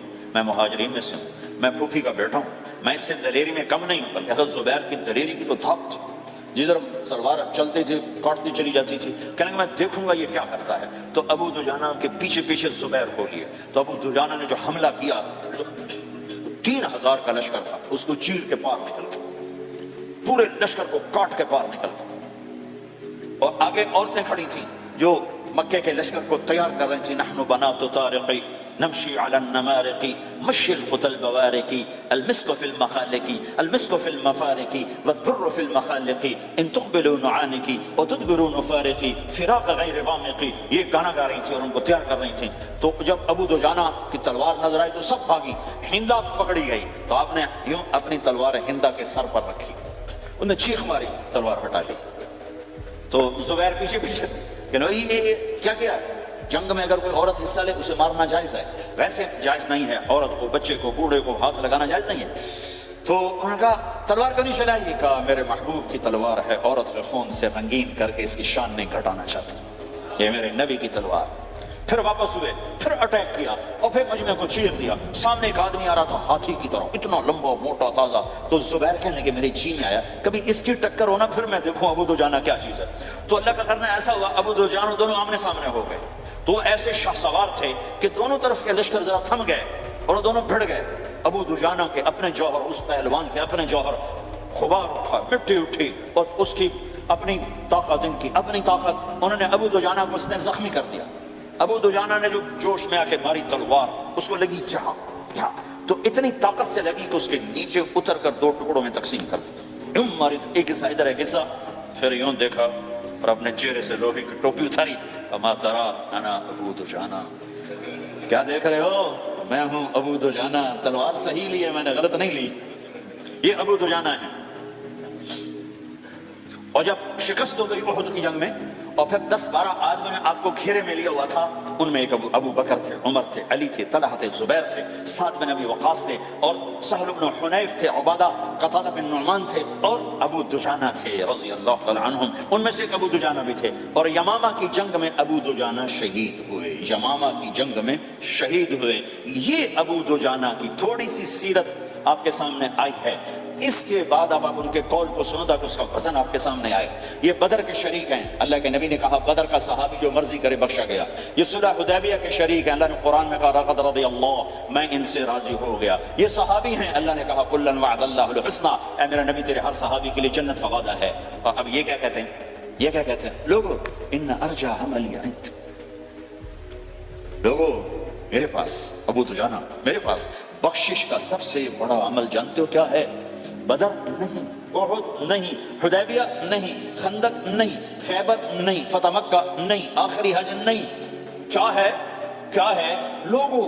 ان ارجع عملی عندی، میرے پاس آخرت میں بخشش کا سب سے بڑا عمل بس ایک ہے کہ ما آذیت احدا بلسانی، میں نے اپنی زبان سے کبھی کسی کو دکھ نہیں پہنچایا. ولا اجد فی قلبی غلا لاحد، اور میرے دل میں کسی کے لیے بغض کوئی نہیں ہے. بس یہ میری بخشش کا عمل ہے. تو بھائیو، نبی کے اخلاق میں دو چیزیں لے لو. ایک زبان سے کسی کو دکھ نہ دو، ایک دل میں کسی کا بغض نہ رکھو. اللہ کی قسم بغیر حساب کتاب کے جنت میں جاؤ گے. بڑے بڑے جنید بغدادی اور بڑے بڑے معرفت والے تمہیں دیکھتے رہ جائیں گے. تمہاری رفتار اتنی تیز ہوگی کہ تمہیں وہی پکڑ سکے گا جس کا یہ دو عمل تم سے زیادہ اچھا ہوگا. جس روڈ پہ رش ہوتا ہے وہاں سے گاڑی ہٹا لیتے ہو. ادھر نہیں، ادھر رش ہے، وہ سائن وغیرہ آپ کو آ جاتے ہیں کہ بھائی ادھر بلاک ہے، ادھر نہیں جانا، ادھر جانا ہے. تو جہاں روڈ پہ رش ہوتا ہے تو قیمتی سے قیمتی گاڑی کی رفتار بھی آہستہ ہو جاتی ہے، اور جہاں روڈ خالی ہوتا ہے تو پرانی گاڑی بھی بھاگے جا رہی ہوتی. ہمارے یہاں پرانی گاڑی ہوتی ہے، پرانی بسوں اس کے پیچھے لکھا ہوتا ہے نہ انجن کی خوبی نہ ڈرائیور کا کمال، خدا کے سہارے چلی جا رہی ہے. اور جس کے پاس ایسی گاڑی ہو، نہ انجن کی خوبی نہ ڈرائیور کا کمال، تو اگر اس کو روڈ خالی مل جائے تو وہ تو مرسیڈیز والے سے پہلے پہنچے گا، رینج روور والے سے پہلے پہنچے گا، بینٹلی والے سے پہلے پہنچے گا، روز رائج والے سے پہلے پہنچے گا، جو وہ تو پھنسی کھڑی ہو چکی، اس کا روڈ ہی خالی ہے. تو میرے بھائیو، یہ میں ایک مثال دیتا ہوں. عبادات کی روڈ پہ بہت رش ہے. نمازی بے شمار ہیں، روزے دار بے شمار ہیں، عمرے والے بے شمار ہیں، حج والے بے شمار ہیں، اور تہجد گزار بے شمار ہیں، علماء بے شمار ہیں، حافظ بے شمار ہیں، ذکر والے بے شمار ہیں. بہت رش ہے، تبلیغ والے بے شمار ہیں. لیکن جو اخلاق والا روڈ ہے نا، یہ خالی پڑا ہے. اس پہ موٹر زوکی پہ چڑھ کے آ جاؤ تو سب سے آگے نکل جاؤ، سائیکل پہ چڑھ کے آ جاؤ تو سب سے آگے نکل جاؤ، کہ روڈ ہی خالی ہے. اخلاق کا روڈ خالی ہے. غصے کو پینا، دکھ دینے والے کے سامنے، درد دینے والے کو خوشیاں دینا، گالی دینے والے کو دعا دینا، کرو تو صحیح. میرے رب کی قسم اس میں وہ لذت ہے کہ ساری دنیا کی لذتیں تمہیں بھول جائیں گی اگر یہ لذت تمہیں مل گئی. پی جا ایام کی تلخی کو بھی ہنس کے ناصر، غم کے سہنے میں بھی قدرت نے مزہ رکھا ہے. اپنے لبوں کے گھونٹ پی، زخم پہ زخم کھا کے جی، آہ نہ کر لبوں کو سی، عشق ہے دل لگی نہیں، سینے پہ تیر کھائے جا، آگے قدم بڑھائے جا، یعنی زبان حال سے کہہ دے کہ ہاں سکائے جا. آج اخلاق کوئی نہیں ہے. میں تو روتا پھرتا ہوں. تبلیغ میں نکلو نکلو نکلو، خانقاہوں میں ذکر ذکر ذکر، اور مدرسوں میں فقہ فقہ فقہ. کوئی تو اس سبب کو بھی، یا اور بھی دکھ ہیں زمانے میں محبت کے سوا، راحتیں اور بھی ہیں وصل کی راحت کے سوا. جس دن امت کے اخلاق زندہ ہوئے آپ اسلام کی بہار دیکھو گے.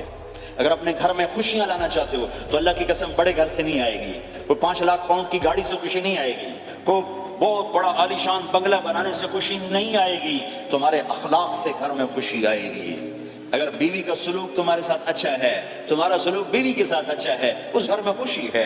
بیوی کا بول بدتمیز ہو تو خامند کی زندگی برباد، خامند کا بول بدتمیز ہو تو بیوی کی زندگی برباد، اولاد بد اخلاق ہو تو ماں باپ کی زندگی برباد، ماں باپ میں سختی ہو تو اولاد کی زندگی برباد، بھائی بھائی میں بول میں سختی ہو تو بھائی کی زندگی برباد، بہن بھائیوں میں سختی ہو تو بہن بھائی کی زندگی برباد، نیبر کے ساتھ سختی ہو تو نیبر کی زندگی برباد. میرے نبی نے فرمایا ما آمن بی من بات شبعان جارہ جاعے، وہ میرے اوپر ایمان لایا ہی نہیں جو خود پیٹ بھر کے کھائے اور پڑوسی بھوکا ہو.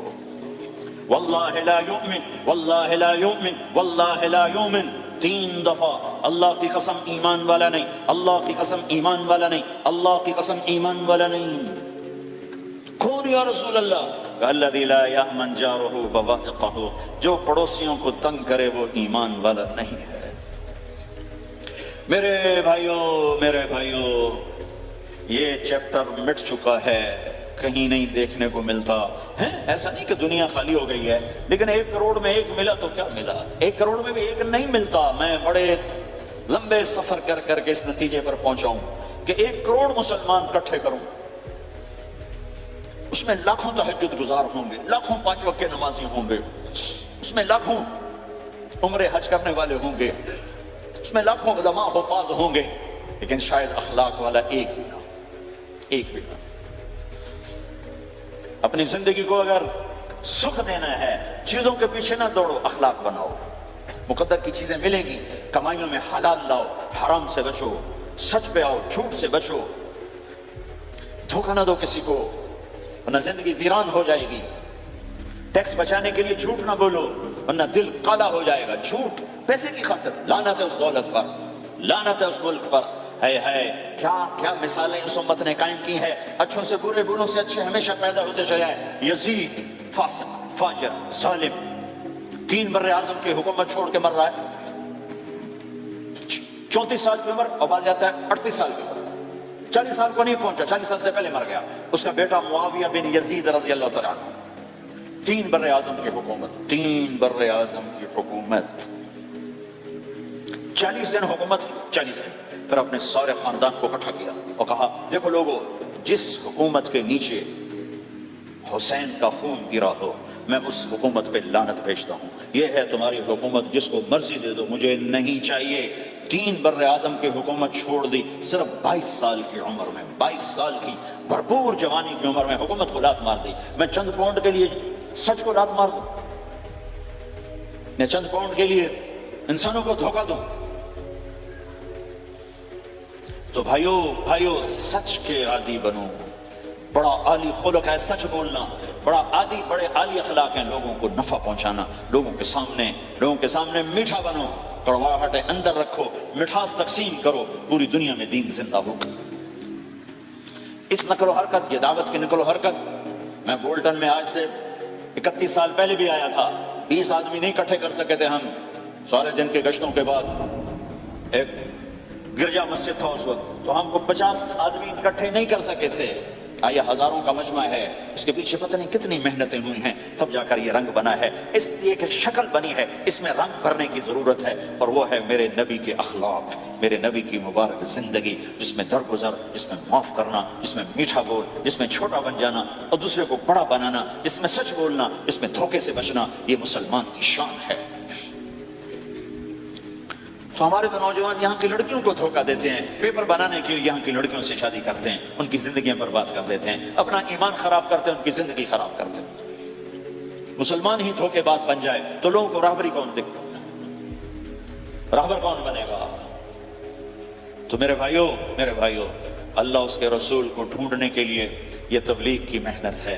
در در پھرو، اور یہ 2 باتیں بن جائیں، ایک ہماری عبادات ٹھیک ہو جائے، ایک ہمارے اخلاق ٹھیک ہو جائے۔ اس کو لے کر جب ہم پھریں گے تو اللہ کے فضل سے ایک لہر چلے گی جو دنیا کے ہر آخری کونے تک پہنچے گی، ہر گھر کو اللہ تعالیٰ توحید کے نور سے روشن کر دے گا۔ اس کے لیے ہم وقت مانگتے ہیں کہ یہ ایک زندگی ہے جو میرے 1.25 گھنٹے کی تقریر سے 1.5 گھنٹے کی تقریر سے قابو میں نہیں آئے گی۔ اس کو سیکھنے کے لیے وقت مانگتے ہیں۔ نکلو میرے بھائیو، اور آج تک جو اللہ پاک کے ساتھ، اللہ کے رسول کے ساتھ کوئی جنگی، اس سے صلح کر لو، کسی سے لڑے ہوئے ہو فوراً صلح کر لو، اس کو بھی منا لو، اس سے بھی مان جاؤ، کسی سے روٹھے نہ رہو، کسی سے قطع تعلق نہ کرو، سب سے سلام کرو، دل کو صاف رکھو۔ ابو دجانہ جیسی ہستی فرماتے ہیں کہ میری بخشش کا عمل یہ ہے کہ زبان سے دکھ نہیں دیا، دل میں بغض کوئی نہیں۔ اور وہ کہتے ہیں میرا سب سے بڑا عمل ہے یہ اپنے نبی کے اخلاق میں 2 باتیں لے لیں، اس زبان سے کسی کو دکھ نہ پہنچے، دل میں کتنے لوگ ستائیں، بغض نہ رکھو، صاف کرو، دھو دو، اور فرائض میں نماز چھوٹے نہیں، اور پھر اس کو لے کر یہ امت پھرے، چونکہ اس امت کا کام بیٹھنا نہیں ہے۔ اس امت کا اجتماعی جرم ہے کہ انہوں نے اللہ کے دین کے لیے پھرنا چھوڑ دیا۔ اس امت کی اجتماعی خطا ہے کہ انہوں نے اللہ کے پیغام کو آگے پہنچانا اس کو اپنا کام نہ سمجھا، اس کے لیے پھرنا چھوڑ دیا تو اپنے بھی ہاتھوں سے نکل گئے، پرائے تو پہلے ہی پرائے تھے۔ تو میرے بھائیو اس کے لیے نیت کرو، ارادے کرو۔ جو بھائی یہ تیار ہوں 1 دسمبر کے آخر تک تو وہ کھڑے ہو کر ذرا اپنے ناموں کا اظہار فرما دیں، اور جو چھٹیاں آ رہی یہ ساری چھٹیاں لگانے کے لیے جو نوجوان تیار ہوں وہ بھی کھڑے ہو کے اپنی شکلیں زیارت کروا دیں، اللہ بھی راضی ہو جائے، اللہ کا نبی بھی راضی ہو جائے۔ جلدی سے کھڑے ہو کر بتا دیں، فرمائیں جی۔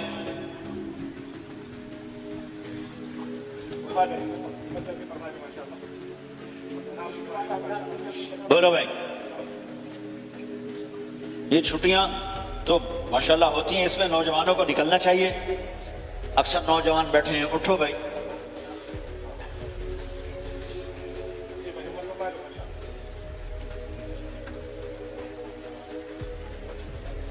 جلدی فرمائے بھائی، جلدی فرمائے۔ ایسے نہیں ہوگا، پہلے 4 مہینے دینا پھر سنو گا۔ بیٹھ جاؤ، یہاں سوال نہیں کیا جاتا۔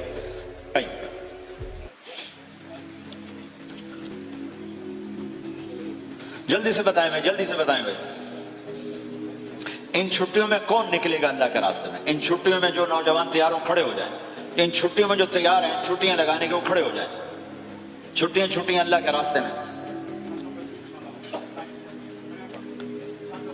ہاں بھائی فرمائیں جی، فرمائیں جی بھائی۔ اور آپ کے لیے آسان کر دیتا ہوں، اس سال آج کیا تاریخ ہے بھائی؟ 22 نومبر۔ اگلے سال 22 نومبر تک اللہ زندگی رکھے، جو بھائی چلے 4 مہینے کے لیے تیار ہوں کھڑے ہو جائیں۔ 1 سال کے اندر انشاءاللہ ہم جائیں گے، وہ بھائی کھڑے ہو جائیں۔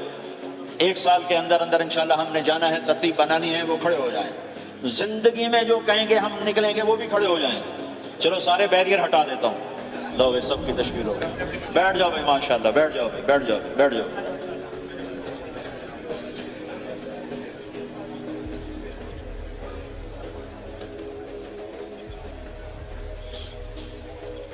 ہاں میں بیٹھ جائیں، میں دعا کرتے ہیں۔ دعا سے پہلے تھوڑی سی بات کرنا چاہتا ہوں، مسلم پھر انشاءاللہ دعا کرتے ہیں۔ مسلمان کی زندگی چلتے پھرتے دعوت ہے، مسلمان کی زندگی چلتی پھرتی دعوت ہے۔ اگر اسلام ہماری زندگی میں ہو، عبادات ایسی چیزیں جو نظر نہیں آتی، اخلاق ایسی چیزیں جو چھپ نہیں سکتی۔ اخلاق ایک ایسی صفت ہے جس کو آپ چھپا نہیں سکتے، بد اخلاقی ایسی برائی ہے جس کو آپ چھپا نہیں سکتے۔ شراب تو چھپ سکتی ہے، اندر کمرے میں بیٹھ کے پی لے۔ روزہ چھپ سکتا ہے، نہیں رکھا کسی کو کیا خبر۔ نماز بھی چھپ جاتی، نہیں خبر پڑھی ہے کہ نہیں پڑھی۔ لیکن برے اخلاق بھی نہیں چھپتے اور اچھے اخلاق بھی نہیں چھپتے۔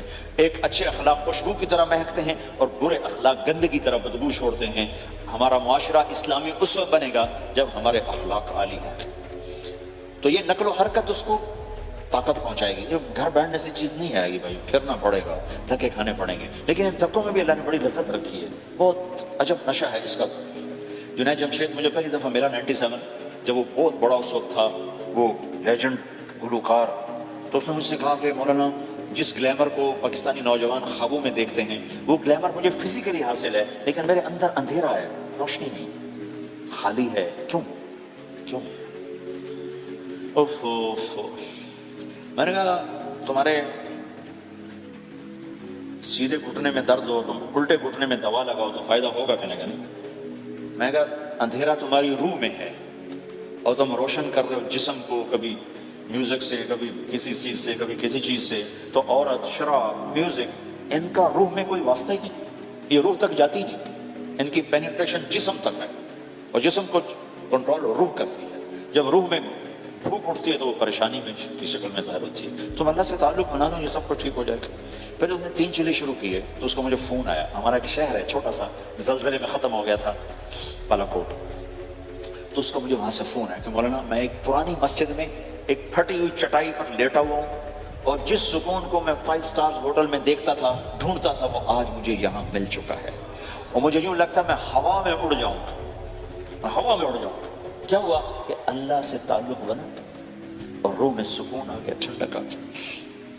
تو ایک گناہوں سے بچنا اور ایک فرائض کو پورا کرنا، ایک اپنے اخلاق کو ٹھیک کرنا، یہ چند ایک کام ہیں جو کر لے گا اللہ اسے آباد کر دے گا۔ جہاں ہو نماز نہ چھوٹے، رمضان آ جائے روزے نہ چھوٹے، زکوٰۃ فرض ہو جائے خوشی سے ادا کریں۔ اپنی کمائیوں کو حلال پہ لائیں، غلط کاغذات سے، غلط پیپر سے، غلط ہیرا پھیری سے پیسہ نہ بنائیں، یہ پیسہ تباہی کے سوا کچھ نہیں لاتا۔ اپنی حلال کمائی کرو، کہ میرے نبی کا فرمان ہے جو صبح سے شام تک حلال کمانے میں تھکتا ہے اس دن کے سارے گناہ معاف ہو جاتے۔ سعد بن معاذ بیٹھے تھے، ان کے ہاتھوں پر اللہ کے نبی کی نظر پڑی تو ہاتھ بڑے سخت تھے، تو ہم نے کہا سعد تیرے ہاتھ اتنے سخت کیوں؟ کہا جی میں اپنے باغ میں خود کام کرتا ہوں، اس سے یہ سخت ہو گئے۔ تو آپ نے سعد کا ہاتھ پکڑا اور ایسے چوما اور کہا اپنے بچوں کو حلال کھلانے میں بچوں کو حلال کھلانے میں جو ہاتھ ایسا ہو جائے گا اس پہ جہنم کی آگ حرام ہو جائے گی۔ تو بھائیو حلال، جھوٹ نہ داخل کرو، چاہے کتنے بڑے مفتی فتویٰ دیں کہ ٹیکس بچانے کے لیے جھوٹ بولنا جائز ہے، میں کہتا ہوں نہیں، سچ۔ دو سودے ہیں، ایک طرف چند سو پاؤنڈ ہیں، ایک طرف سچ ہے، جس کو لینا ہے لے لو۔ سچ کو لوگے تو اللہ کے قدموں میں چلے جاؤ گے، اللہ کے حبیب کی چھاؤں میں چلے جاؤ گے، اللہ کی چھاؤں میں چلے جاؤ گے۔ جھوٹ، ہاں صرف جھوٹ بولنا جائز ہے، دو بھائی لڑ پڑے ان میں صلح کرانے کے لیے جھوٹ بولنا جائز ہے۔ میاں بیوی لڑ پڑے تو بیوی کو منانے کے لیے خامد جھوٹ بول سکتا ہے، خامد کو منانے کے لیے بیوی جھوٹ بول سکتی ہے۔ اس کے علاوہ جھوٹ نہیں ہے، سچ کے ساتھی بنو۔ اللہ کی قسم وہاں سے رزق آئے گا جہاں سے غم و گمان بھی۔ پھر آپ اس حکومت کو دھوکہ دیتے ہو جو آپ کی ہمدرد۔ ہماری حکومتیں تو خود بھی چور ہیں، تو ان کو چور پڑے ہوئے، چوروں کو چور پڑے ہوئے۔ تمہاری حکومتیں تو چور نہیں ہے تو تم پہ خرچ کرتے ہیں۔ ان سے بینیفٹ لینا ہو تو پیچھے ہو، ان کو ٹیکس دینا ہو تو کہتے ہو کدھر لکھا ہے شریعت میں ٹیکس دینا جائز ہے؟ کہاں لکھا ہوا؟ آگے مفتی بھی بیٹھے ہوئے فتوے دینے کے لیے۔ جب ان سے نفع اٹھاتے ہو تو ان کو نفع پہنچاؤ، ان سے سہولتیں لیتے ہو ان کو سہولت پہنچاؤ۔ یہ تمہارے خرچ کرنے میں دیانتدار ہیں، ان کے ساتھ بددیانتی نہ کرو۔ مسلمان ہو اور دھوکہ، یہ دو چیزیں جوڑ نہیں سکتی۔ اپنی عیاشی تھوڑی کم کر دو تو اللہ اس میں برکت دے گا۔ آپس میں کبھی اونچ نیچ ہو جائے فوراً صلح کرو، لڑائی پہ باقی نہ رہو کہ ہم نے بات نہیں کرنی، ہمارا سلام دعا ختم، ایسا کبھی نہیں کرنا۔ اونچ نیچ ہوتی ہے لیکن فوراً صلح کرو۔ ماں باپ میاں بیوی کٹھے رہتے ہیں تو ہمارا سسرالی معاشرہ بہت سخت قسم کا ہے، ماں باپ اتنی مداخلت کرتے ہیں، بچے میں ان کی زندگی تباہ کر دیتے ہیں۔ ساس سسر بہو پہ اتنا حق جتلاتے ہیں کہ خامد کا بھی اتنا حق نہیں رہ جاتا، اس سے زندگی ٹوٹ جاتی ہے۔ اگر سسر ہو بہو کو عزت دو، ساس ہے بہو کو عزت دے، بہو ہے ساس سسر کو عزت دے، لیکن اللہ کی قسم ساس اور سسر کا بہو پہ کوئی شرعی حق کوئی نہیں۔ میرے بچے کی شادی ہوئی، میں نے اپنی بیوی سے کہا بات سنو، ہم کسی کی بیٹی کو لے کے آ رہے ہیں، اگر ماں بن کے دکھاؤ گی تو میں یہاں اس کو لاؤں گا، اور اگر ماں بن کے نہیں دکھانا تو میں اس کو الگ گھر دیتا ہوں، تاکہ ہم اس کی زندگی میں دخل انداز نہ ہوں، ہم ان کی زندگی کو خراب نہ کریں۔ اگر کسی کے پاس الگ گھر دینے کی وسعت نہیں ہے تو وہ خود تو الگ ہو سکتا ہے کہ نہیں ہو سکتا؟ ایک ہی گھر میں رہتے ہیں، الگ گھر کی وسعت نہیں تو دونوں باہر نکل جاؤ، بچوں کی زندگی سے باہر نکل جاؤ، اپنا ان پر حاوی نہ کرو ورنہ آپ خود بھی برباد ہو جاؤ گے، ان کو بھی برباد کر دو گے۔ کتنی طلاقوں کے پیچھے ساس اور سسر ہے، کتنی طلاقوں کے پیچھے میاں بیوی کی آپس کی بدتمیزی ہے کہ اس ماحول میں برداشت کرنے کا رواج ہی ختم ہو گیا۔ برداشت نہیں کرنا، بڑا نقصان سہنا ہے، چھوٹا نہیں سہنا۔ ڈائمنڈ کیسے بنتا ہے؟ ڈائمنڈ کاربن ہے، وہ ڈائمنڈ کیسے بنتا ہے؟ وہ پریشر کو برداشت کرتا ہے، چمکا کے اسے ڈائمنڈ بنا دیتا ہے۔ تو نوجوانوں کے ذمہ ہے کہ اپنی بیوی کو پروٹیکشن دیں ماں باپ سے، ماں باپ زیادتی کریں سامنے آ جائیں، ہاتھ جوڑیں، پاؤں پکڑیں، بدتمیز نہ ہوں کہ ابا جی میں آپ کا حکم، اب مجھے اس کا کیا کرنا ہے، اماں جی اب مجھے فرمائیں میں کیا کرنا ہے، میرے ذمہ ہے، اس کے ذمہ نہیں ہے۔ بیوی زیادتی کرنے لگے تو اس کے سامنے ہو جاؤ، دیکھو بیگم یہ تیرا میرا رشتہ ٹوٹ سکتا ہے، ماں باپ کا رشتہ ٹوٹ نہیں سکتا ہے، ماں باپ کا وہ رشتہ ہے جسے توڑا نہیں جا سکتا، نکاح تو ایک بول پہ ٹوٹ جاتا ہے، میں تیری ہر ضرورت پوری کروں گا لیکن تو میرے ماں باپ کے لیے تکلیف کا باعث نہ بن۔ یہ مرد کی ذمہ داری ہے، ہم یہ معاشرہ بھلا چکے ہیں۔ ہمارے پڑوسی ذمہ دار تھے، ان کے بچے کے نکاح میں گیا تو مجھ سے کہنے لگے مولانا میری بیگم نے مجھ سے کہا کہ دیکھو ہم زندگی گزار چکے ہیں، اب یہ بچے زندگی شروع کرنے لگے ہیں، تو پہلے میرے بیٹے کے لیے الگ گھر بنا اور اس کی بیوی کی ڈولی کو وہاں لے کے آ، میرے گھر میں نہ لانا کہ ایسا نہ ہو ہم میاں بیوی بچوں کی زندگی خراب کر دیں۔ تو پہلے میں نے بیٹے کا گھر بنایا ہے، اب اس کی شادی کر رہا ہوں، اس کی بیوی کی ڈولی وہاں اترے گی، میرے گھر میں نہیں اترے گی کہ ہم دونوں میاں بیوی کہیں ان کو خراب نہ کر بیٹھے۔ تو ہر آدمی کے پاس تو اتنے وسائل نہیں ہیں کہ وہ الگ گھر دے، لیکن یہ وسائل تو سب کے پاس ہیں کہ ان کی زندگی سے نکل جائے۔ ہاں ان میں کوئی کھٹ پٹ ہو جائے تو صلح کرانے آئیں، لیکن ہوتا کیا ہے کہ لڑکے کے ماں باپ اپنے بیٹے کے حمایتی ہوتے ہیں، لڑکی کے ماں باپ اپنی بیٹی کے حمایتی ہوتے ہیں، اور آپس میں جنگ شروع ہو جاتی، نہ یہ نیچے ہوتا ہے نہ وہ نیچے ہوتا ہے۔ نئی نئی شادی ہوتی، زندگی گزارنے کا پتہ نہیں ہوتا، ٹھوکریں کھاتے ہیں تو ان کو سنبھالنے کی ضرورت ہوتی ہے۔ لیکن ہوتا کیا ہے کہ ماں باپ اپنے بیٹے کے کان میں نہ بیوی کی شکایتیں لگاتے رہے، یہ کرتی ہے، یہ کرتی ہے، یہ کرتی ہے، اور وہ بچی کو اس کے ماں باپ کہتے رہے کہ یہ کرتے ہیں، یہ کرتے ہیں، یہ کرتے ہیں، زبان پر ٹیپ لگا رہے، تو آپ کی زندگی روشن ہو جائے گی، آپ کا جیون خوبصورت ہو جائے گا۔ اور کبھی اونچ نیچ ہو جائے تو معافی مانگو، فوراً معافی مانگو۔ میاں بیوی لڑ پڑیں اور پھر صلح کر لیں تو اللہ کو یہ عمل اتنا پسند ہے کہ ان کی صلح پر پچھلے سارے گناہ ان کے معاف کر دیتے۔ قرآن کی ایک آیت اتری ہی میاں بیوی کی لڑائی پر تھی۔ ایک خامد اپنی بیوی پہ بڑے ناراض ہو، مسجد میں بیٹھے بیٹھے انہوں نے نیت کی گھر جاؤں گا اور بیوی کی ٹھکائی کروں گا۔ یہ انہوں نے نیت کی، مسجد میں بیٹھے بیٹھے نیت کی گھر جاؤں گا، میں نے چنگا لتر پھیرنا ہے۔ میرے اللہ تو آسمان زمین اللہ کے لیے تو سب برابر ہے، دیکھنا۔ تو اللہ پاک نے اسی وقت قرآن اتارا، اسی وقت، یا ایھا الذین آمنوا ان من ازواجکم واولادکم عدوا لکم فاحذروہم۔ اے ایمان والو، بیوی بچے اولاد، عدوکم نہیں کہا، عدوا لکم، بیچ میں لام لائے ہیں یہ بتانے کے لیے کہ عدو اصلی معنی میں نہیں ہے، یہ اس معنی میں ہے کہ اے ایمان والو، تمہارا بیوی بچوں کے ساتھ ٹھائیا ہو سکتا ہے، کھٹ پٹ ہو سکتی ہے، جھگڑا چھوٹا موٹا ہو سکتا ہے، کیا کرنا ہے؟ فاحذروہم، اس سے بچنا ہے، بڑھانا نہیں، بچنا ہے۔ کیسے بچنا ہے؟ ان تعفو، اس جھگڑے کو بڑھانا نہیں، مٹانا ہے۔ وتصفحوا، اس کا اثر دل سے مٹانا ہے۔ وتغفروا، پھر دوسرے کو معاف کرنا ہے۔ یہ تین کام میاں بیوی کرو، اگلا میں کروں گا، فإن اللہ غفور رحیم، تمہارے پچھلے میں سارے معاف کر دوں گا۔ تو اگر اس مجمع میں کوئی بیوی سے لڑا بیٹھا ہے تو جاتے جا کے صلح کر، کوئی ماں باپ سے لڑا بیٹھا ہے تو جاتے جا کے صلح کر، کوئی ماں باپ بچوں سے ناراض ہیں جا کے خود مان جائیں۔ اس ماحول میں بچوں کو پیار سے لے کے چلنے کی ضرورت ہے۔ میرے نبی کی زندگی محبت کا شاہکار، ساری زندگی کسی کو ڈانٹا نہیں، ساری زندگی کسی کو ڈانٹا نہیں، اپنی وجہ سے، اپنی وجہ، کسی کا ہاتھ نہیں اٹھایا، اپنی وجہ سے۔ حضرت انس فرماتے میں نے 10 سال اللہ کے نبی کی خدمت کی، ایک دفعہ نہیں کہا یہ کیوں کیا، ایک دفعہ نہیں کہا یہ کیوں نہیں کیا۔ تو بھائیو، یہ خوبصورت زندگی ہے۔ آپ یہاں تو خادم نہیں ہوتے، سارا گھرانہ ہی خادم ہوتا ہے۔ تو میں پاکستان میں ہوں تو میں اگلا چیپٹر بیان کرتا ہوں کہ نوکروں کے ساتھ بھی اچھا سلوک کرو۔ وہ یہاں ہے ہی نہیں، تجھے آپ ہی بانڈے مانجنے، آپ ہی ٹوائلٹ صاف کرنا ہے، آپ ہی گڈی صاف کرنی، ڈرائیور بھی آپ پہ تھے، مالک بھی آپ پہ، پٹرول بھی آپ پہ پاؤ ہے، چنگا انگلینڈ ہے، پٹرول بھی آپ پہ پاؤ، ہوا بھی آپ پہ بھرو، 2.5 لاکھ کی گاڑی یا ڈرائیور آپ پہ، ہماری 2.5 لاکھ پاؤنڈ کی، ہماری 2.5 لاکھ کی سزوکی ہوتی ہے، ہمارا نوکر بیٹھا گاڑی چلا رہا ہے۔ نوکر تو اللہ کی بڑی نعمت ہے، تم اس سے محروم ہو۔ کچھ اس کے فائدے بھی ہیں، کچھ نقصان بھی ہیں، لیکن فائدے زیادہ ہیں۔ ہمارے بچے اتنے سست ہو جاتے ہیں کہ پانی کا گلاس کہو تو اٹھ کے ہی نہیں دیتے، وہ آگے نوکر کو بلاتے۔ میری اپنی میرے ابا جی مجھے کوئی کام کہتے، اتر جا ہے نا ہم ساتھ کیا، میں جا ابا جی آنے ہم ساتھ کیا، میں خود نہیں جاتا، ایسی سستی پڑ جاتی۔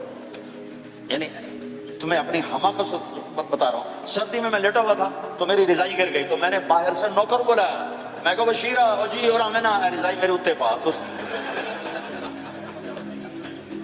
اپنا سنا رہا ہوں۔ لیکن آپ جہاں جاب کرتے ہیں، جہاں جاب کریں وہاں دیانتداری سے جاب کرو، دھوکہ نہ ہو، فریب نہ ہو، فراڈ نہ ہو۔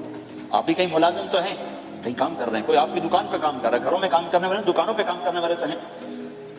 اور جن لوگوں کے پاس پیپر نہیں ہوتے ان کو اتنے تھوڑے پیسے دیتے ہیں کہ وہ بیچارے روٹی بھی نہ کھا سکتے، کہ بھائی یہ لینے چونکہ ان کو پتہ ہے کہ بیچارہ پھنسا ہوا ہے اور کہیں نہیں جا سکتا ہے۔ تو ایسا نہ کرو، یہ ظلم نہ کرو، اول تو ایسے لوگ رکھو نہیں، تمہارے لیے قانون ہے اس کی گنجائش کوئی نہیں۔ لیکن اگر کوئی اس طرح رکھتا ہے تو پھر یہ ظلم نہ کرے کہ 100 کی بجائے 10 پاؤنڈ دے رہا ہو، بھائی لینے تو لے لو، اس کو پتہ ہے بیچارے نے کہیں نہیں جانا، ایسے ظالم نہ بنو۔ وہ ہمارے یہاں کرائسس چل رہا ہے بہت زیادہ، تو جو بیچارہ پھنس جاتا ہے نا تو پراپرٹی بیچنے پر آتا ہے تو اس کی 1 کروڑ کی پراپرٹی کے 20 لاکھ لگاتے ہیں۔ میں گزر رہا تھا مال ٹاؤن میں، ایک دوست کے پاس ٹھہرا تھا، وہ پراپرٹی ڈیلر تھا، تو ہم صبح واک کر رہے تھے تو ایک گھر کے قریب سے گزرے، کچھ 6 کنال کا گھر تھا۔ اسے کہنے لگا مولانا اس گھر کی قیمت ہے 24 کروڑ، 24 کروڑ کا گھر ہے فزیکلی، لیکن اس کا مالک پھنس چکا ہے قرضوں میں، اب اس کو بیچنا چاہتا ہے، تو 18 کروڑ سے اوپر 1 پیسہ نہیں کوئی لگا رہا۔ اور یہ اس بیچارہ بیچے گا، یہ 8 کروڑ کا لاس دے کر 6 کروڑ کا لاس دے کر بیچے گا چونکہ یہ پھنس چکا ہے۔ میں نے کہا اگر میرے پاس پیسے ہوتے تو میں اس کا 24 کروڑ کا گھر لیتا 30 کروڑ کا، کہ 24 کروڑ اس کے قرضے میں جاتے اور 6 کروڑ سے اپنا الگ کاروبار کر لیتے۔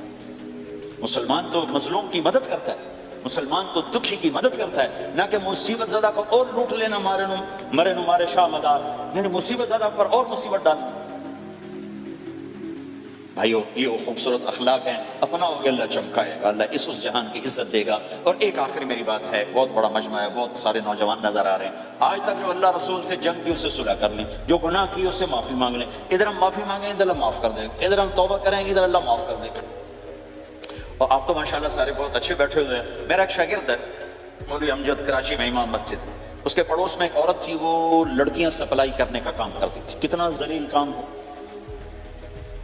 اور سال سے اس کے بیٹے سے اس میرے شاگرد نے دوستی لگائی اور میرے بیان کی کیسٹ دے دی، کہ بھائی یہ سن لینا میرے استاد جی کی کیسٹ۔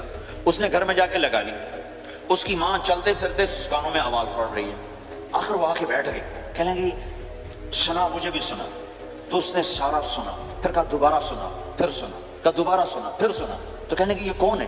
کہا پتہ نہیں کون، تمہیں کس نے دیکھا؟ یہ امام مسجد میں۔ تو بچے کا ہاتھ پکڑا اور آ گئی دروازے پر، اس میں لوگ تراویح پڑھ کے باہر نکل رہے تھے، کہنے میں نے امام صاحب سے ملنا ہے۔ وہ آ گئے، کہا جی یہ کیسٹ آپ نے دی؟ کہا یہ کون ہے؟ کہ میرے استاد ہے۔ کیا نام ہے؟ طارق جمیل۔ اچھا، انہوں نے توبہ کی بڑی بات بتائی ہے، تمہیں پتہ ہے نا میرا کیا کام ہے؟ کہ میری توبہ قبول ہو سکتی ہے؟ کہ کیوں نہیں اماں جی ہو سکتی۔ کہا ٹھیک ہے پھر میں اللہ کو گواہ بناتی ہوں، میری توبہ۔ اور اس نے مسجد میں آنا شروع کر دیا تراویح میں، 5واں روزہ ہے، اور دعا مانگتی ہے اللہ اگر میری توبہ قبول ہے تو مجھے اپنے پاس بلا لے، یا اللہ اگر میری توبہ قبول ہے تو مجھے اپنے پاس بلا لے۔ 29ویں روزے سجدے کی حالت میں اللہ نے اٹھا لیا۔ ساری زندگی کام کیا لڑکیوں کی سپلائی، اتنا بدترین کام، اور موت آئی رابعہ بصری جیسی۔ یہ ہے توبہ کا کمال، کہ اللہ کی رحمت سے کبھی نا امید نہیں ہونا چاہیے۔ اللہ کوئی تھانے دار نہیں ہے اس نے چتر پھیرنا ہے، اللہ کریم ہے، مہربان ہے، ہمارا دوست ہے، ہمارا رب ہے۔